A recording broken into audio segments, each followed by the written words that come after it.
The diseases of attitude.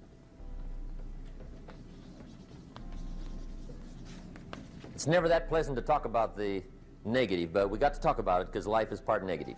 These attitude diseases are like weeds that grow in the garden.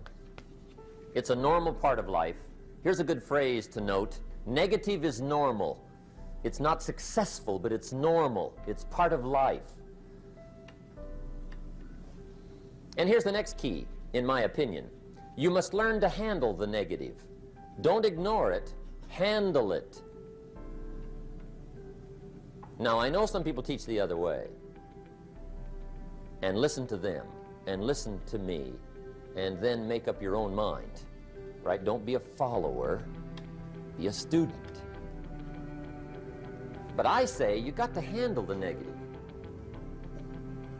You don't have to live in it. You don't have to dwell on it. But you do have to handle it, my opinion. I know some people teach, just turn your head real quick and say, there's no weeds, there's no weeds, there's no weeds. They'll take your garden. So you've got to handle the negative. Here's what part of it is. It's called the Great War Between Good and Evil. Mr. Reynolds and I are working on a new book this year called The Great War Between Good and Evil. And there is a war on. The minute you were born, you got involved in the war between good and evil, between darkness and light, between negative and positive, between evil and good, between tyranny and democracy, between weeds and human activity. I mean, the war is on. If democracy sleeps, guess who never sleeps? Tyranny. In the absence of light, guess what's automatic? Darkness. If good does not arouse itself and become active, guess what moves in? Evil. It's a war. A mental war, a physical war, a financial war, between enterprise and ease, between accomplishment and failure. It's a war. That's why there's an Old Testament phrase that gives the best advice for human activity when it says, 6 days labor, 1 day rest. Now, I'm sure we've taken that to mean, don't work all 7 days, take one off. Here's what it also means, only take one off. Or you're liable to lose the war. Now, we've got it down to 5 and 2, and maybe that's not too dangerous. I don't know. If God would have thought of 5 and 2, he might have made it 5 and 2. I don't know. You can't think of everything. But here's what it does mean. Enterprise is better than ease. If you rest too long, the jungle overtakes the village. Now, here's the good news about the war between good and evil. Evil is no match for good, but good must be active. Weeds are no match for human activity, but if you stand still, how far in will they come? All the way. They'll grow right up around your shoes. But if you get busy, how far back can you take them? As far as you wish. They're no match, but you must be active. That's why the 6 and 1. Make sure you're not losing the war by taking off too much. Guess what the average years are after retirement? 6. 6. Which means don't retire. Your chances are too slim. Okay. The war between good and evil, the weeds. You got to make sure you recognize the negative, handle it, deal with it, and then go on. Let's make a list of the diseases of attitude that can wreck all your chances to do well. One of the words that destroys everything is called neglect. Neglect. And I found this out. A week of neglect could cost you a year of repair. It isn't worth it. So what to be on the lookout for? Here's the list. If you were making it, you'd have the same list I've got. Right? We're not covering anything new tonight. This is a reminding session, not a teaching session. But it doesn't hurt to go over it again. Here's the list. Attitude diseases. Number one is indifference. The shrug of the shoulder. The guy's not even concerned. He's just drifting. This is called the mild approach to life. A disease known as mildness.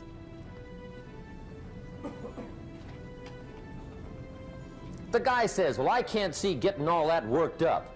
Well, to be any kind of winner, you gotta get worked up. There's one problem with drift. You cannot drift to the top of the mountain.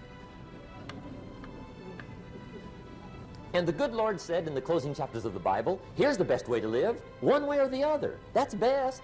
Hot or what's next best? Cold is next best to hot.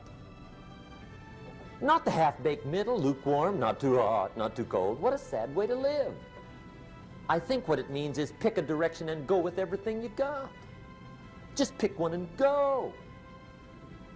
Somebody says, yeah, but what if it's the wrong direction? You'll find out quicker.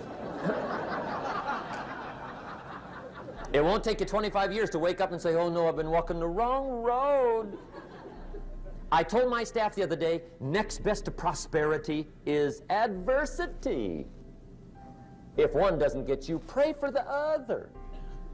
We all do better from one of two reasons, inspiration or desperation. And I don't wish anything bad on you tonight, but if you're not inspired, I hope a wagon comes down your rut. Whatever it takes to get you to try harder, read more, set your goals, and go for it. Somebody asked me one time, what quality would I pick if I wanted to work with somebody? And you know what I picked first? Number one, strong feeling. Please, number one, give me somebody that feels strong. About most anything, I don't even care. Just so they believe it. Even if they disagree with me. Wonderful. Just so they disagree vigorously. I'm not saying it's easy to win those kind of people to your point of view, but I'd rather do that than to try to resurrect people from the dead. Pump them up every month, pump them up, pump them up. I pass. The good Lord needs a leader for the early Christians. Remember the early days of the Christians? Not like today. If you were to stand up in the early days and say, I'm a Christian, cut off your head, toss you and your wife in jail, let you rot. I mean, those were ugly days. Being a Christian back then was not called socially acceptable. They didn't have 125,000 in the Los Angeles Coliseum to hear Billy Graham on a Sunday afternoon. Not back in those days. Back in those days when the Christians got in the Coliseum, it was a different story, right? I mean, the word was, stay out of the Coliseum, especially on Sunday. Last Sunday was Lions 33, Christians nothing. See, those were mean, tough struggle days for the Christians. Now, when the days are mean and tough and struggling, you got to have some kind of leader. Do you know who the good Lord picked for the leader when the days were mean and ugly? Saul from Tarsus. That's who he picked, Saul. I'll tell you what, I would have picked him. You would have picked him. Anybody would have picked Saul. Saul was one of those incredible guys. Once he got into something, look out. Everybody in the community knew what Saul was in. Because whatever he joined, he'd flip all the switches, open up all the dials, turn on all the faucets, and go like mad. He was known as All-Out Saul. I mean, he was something else. Now, at first, it wasn't working out well. Saul hated Christians, which makes a poor leader, right? I mean, that won't work. Saul got this bug somewhere about the Christians. He got to hating Christians. And he hated them so bad, every time somebody would say Christian, he'd fly into a rage. And I guess he decided one day, it was his mission in life to get rid of all the Christians. He was Saul anyhow, could do most anything he wanted to. So he got him these letters of authority to go around to the various communities and hunt down the Christians. They said, do whatever you want to with them, Saul, they're unpopular anyhow. Drag them in the streets, whip them, stone them, torture them, kill them. You mention the name Saul from Tarsus to the early Christians, I'll tell you what they would do. They would run, hide, lock the doors, leave town, dive underground. I've been in the catacombs of Rome where they hid. He was mean. I mean, terribly mean. But remember the story? One day Saul's making it for Damascus. Heard about some new Christians, flies into a rage, takes off for Damascus. And the story said he was angry. There's a little sentence in the story that says, on his way to Damascus, he was breathing out threatenings and slaughter, which meant he felt rather strong about the idea, right? That's strong. That's strong. But on this journey, right, according to the story, as Saul was making his way to Damascus, the good Lord looks down out of heaven and says, there's my man, Saul. He's got to be something else. And according to the story, this great light shines out of heaven, knocks him flat, right off his horse, grinds his face in the dirt, and blinds him for 3 days. The good Lord using recruiting tools we can't use, but when you're Lord, right? To make a long story short, Saul from Tarsus becomes converted to Christianity. He becomes Paul, the great leader, the apostle. And without a doubt, the good Lord got him a dandy. One he didn't have to pump up every month. In one of his later writings, he said, the things I once hated, I now love. The things I once loved, I now hate. See, that's strong. Here's the key to the good life. Learn to put everything you've got into everything you do. Whatever you are doing, pour it on. It will quickly open up into opportunity or quickly disclose to you that you ought to be doing something else. The delusion is, if I had a better job, I'd really pour it on. See, that's delusion. Wherever you are, pour it on. Don't give somebody half a job for a day's pay. Pour it on. See, that'll help change your life. Get rid of this disease. Here's the next attitude disease, indecision. Mental paralysis. The guy can't make up his mind and it becomes a disease. Pretty soon he knows he's got it. The guy says, well, I know I'm on the fence. But he says, what if I get off on the wrong side? Listen, after a while it doesn't matter. Just get off. Any side will do. A life full of adventure is a life full of many decisions. The ones that turn out to be wrong give you better experience to make better decisions. So don't see how many decisions you can get out of, see how many you can get into. That's where the adventure is. So shake off this disease, indecision. The next one is doubt. Doubt's like a plague, and one of the worst is self-doubt. There are many, but that's one of the worst. The guy doubts himself, doubts if it'll last that long for him, doubts if he can do that well, doubts if he can make that much, doubts if he can accomplish all that. A chronic, excellent self-doubter. You can imagine what damage that does to your future. So here's the key. Turn this coin over and become a believer. And there's many things to believe in. One of the majors is yourself. The understanding of self-worth is the beginning of progress. Now, if those three don't get you, this one will. Worry.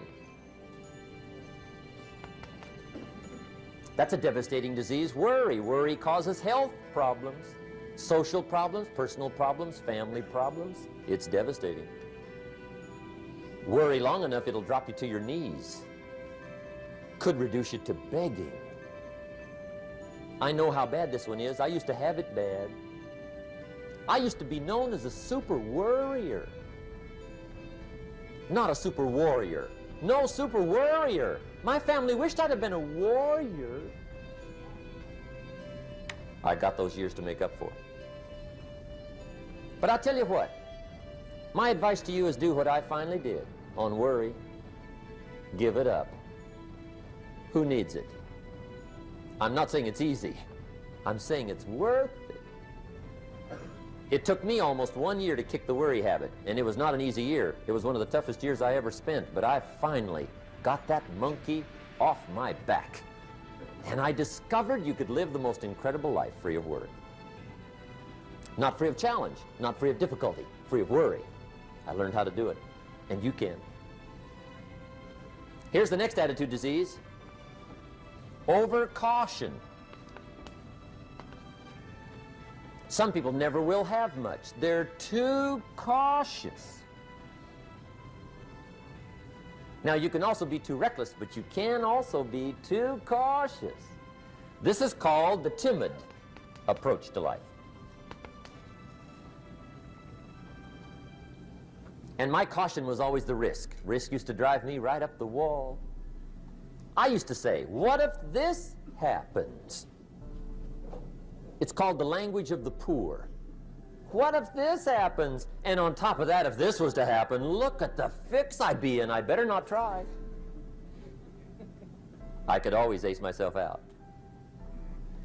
Then I'll tell you what changed my whole life when I finally discovered it's all risky. The minute you were born, it got risky.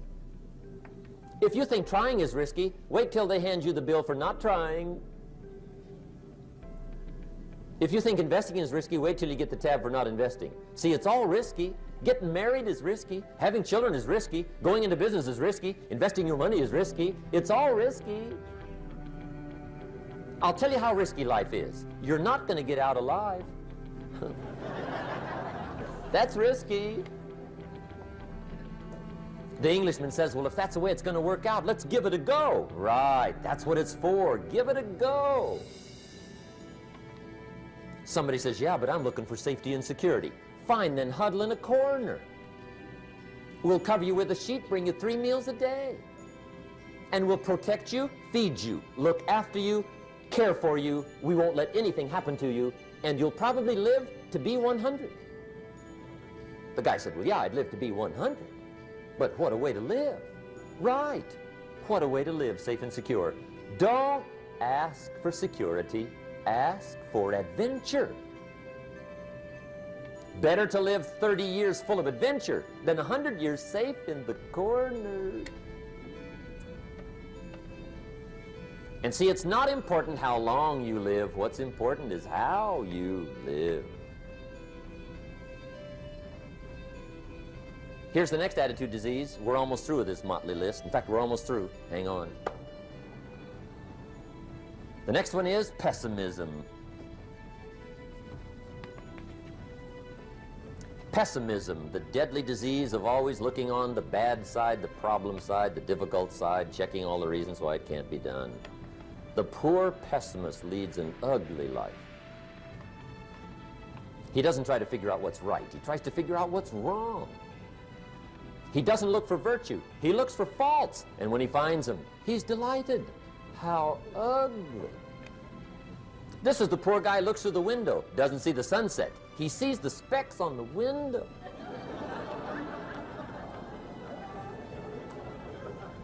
And this is the poor guy, right, who rushes up, takes such leave of his senses. This guy rushes up and he says, I've got 5 good reasons why it won't work. He's so dumb he doesn't know all he needs 1. He's got 5.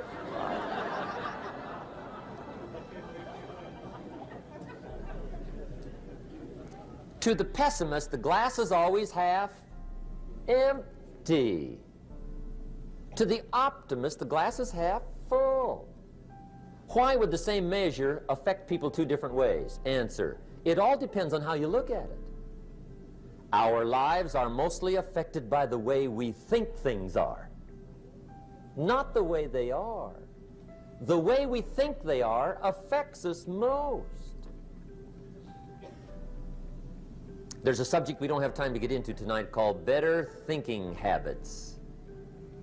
One of the major things Shove taught me when I met him, he said, poor thinking habits keeps most people poor. Not poor working habits. Most people work hard, but they don't think hard. And Shove taught me that the mind is like a factory, a mental factory. And whatever you think about all day long pours ingredients into this mental factory. And that's what builds the economic, social, financial fabric of your life. He quoted me a Bible phrase that says, as you think, so you become. How awesome. When he talked about poor thinking habits, he had me. I used to start the day reading the morning newspaper. I mean, you can believe that or not. I'd get a cup of coffee and read the paper. I'd load up on wars and riots and murders and stabbings and killings and bank robberies and muggings and car wrecks and tragedies. I'd even read the back pages. I seem to like that stuff for some weird reason. I'd load up on all that, and then I'd start the day. You can imagine the kind of days I used to have. You walk around on your financial knees. They call you economic peewee.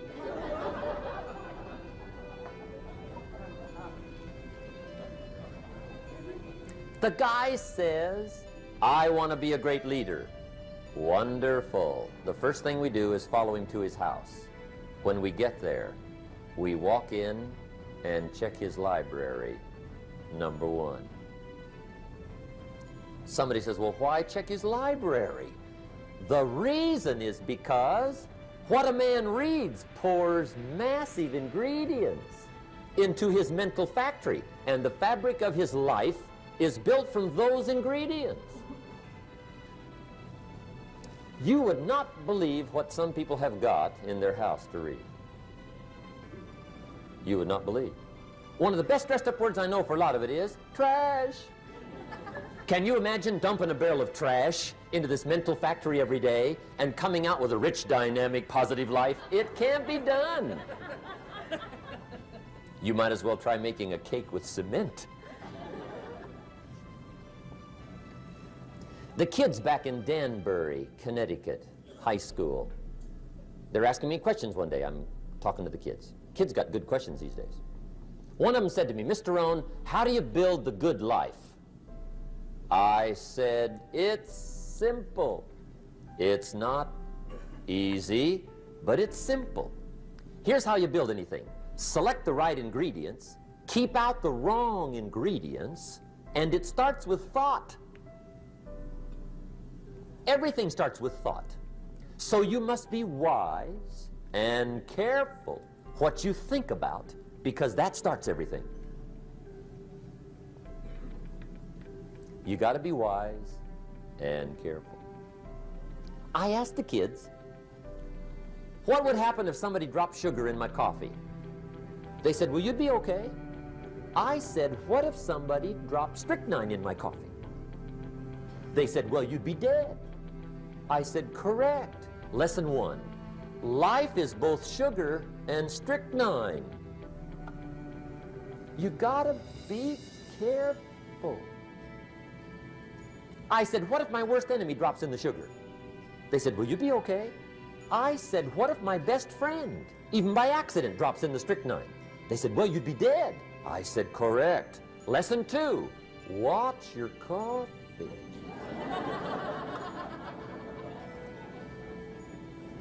You got to be careful. See, it doesn't matter who hands you the bad stuff. It doesn't matter where you get the bad stuff. It'll still do its damage on your bank account, wherever you get it. Mr. Schoaf gave me one of the greatest phrases when I first met him when he said, Jim, every day stand guard at the door of your mind. How important. Stand guard at the door of your mind. And you decide what goes into your mental factory. Don't let anybody just dump anything they want to in your mental factory, because you've got to live with the results. Okay, here's the last disease, and we're through with this list. In fact, we're almost through. Hang on.